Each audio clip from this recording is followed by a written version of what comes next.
नमस्कार। आज के इस एपिसोड में हम लोग चर्चा करेंगे कि किस तरह से अंधविश्वास को बढ़ावा दिया जाता रहा है, किस तरह से अंधविश्वास और धर्म की आड़ में 3.5 दशक का अनुभव, बेलगाम सवालों का जवाब जो नहीं है किसी के पास। वासेंद्र मिश्र के साथ देखिए संवाद। सत्ता और सेल्फ स्टाइल्ड धर्म गुरुओं का एक बहुत बड़ा रैकेट चलता रहा है देश में। और रूल ऑफ लॉ के बजाय, गवर्नेंस और अकाउंटेबिलिटी के बजाय ये तंत्र पूरी तरह से हावी है। और देश में लाखों की तादाद में लोग ऐसे हैं जो निर्दोष हैं और हर साल 2 साल के बाद इस तरह के घटनाओं के शिकार होते हैं। उनका जनजीवन तबाह होता है और कुछ हफ्ते तक चर्चा के बाद उन घटनाओं पर या तो पर्दा डाल दिया जाता है और नहीं तो उसकी चर्चा बंद हो जाती है।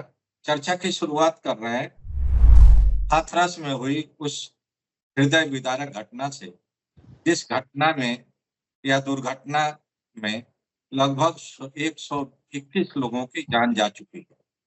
अभी भी कुछ लोग घायल हैं और आसपास के अस्पतालों में इलाज चल रहा है।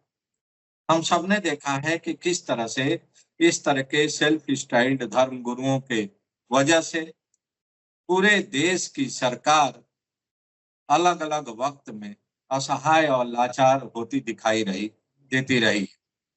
चाहे मौजूदा घटना के जो नायक हैं सूरजपाल जाटव, उनकी बात करें, या इसके पहले हरियाणा और पंजाब में जिनका अच्छा दबदबा है और चुनावों में अलग अलग राजनीतिक दल जिनका इस्तेमाल करते रहे हैं अपने दल के लिए वोट जुटाने में, बाबा राम रहीम हो, आशा राम हो या कैलाश आनंद हो, तमाम ऐसे उदाहरण मिल जाएंगे जिन्होंने समय समय पर भारतीय प्रशासनिक व्यवस्था को चुनौती दी है, रूल ऑफ लॉ को चुनौती दी है।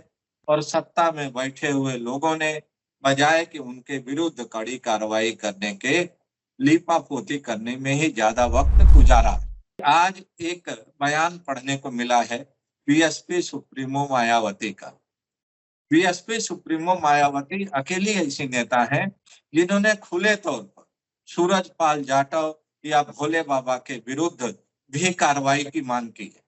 और उन्होंने यह भी कहा है कि बहुजन समाज के लोगों को, दलित समाज के लोगों को टक्कर करके बताए हुए रास्ते पर चलने की कोशिश करना चाहिए, अंधविश्वास से दूर रहना चाहिए और शिक्षा और इस पर ध्यान देकर अपनी स्थिति बेहतर बनाने की कोशिश करनी चाहिए।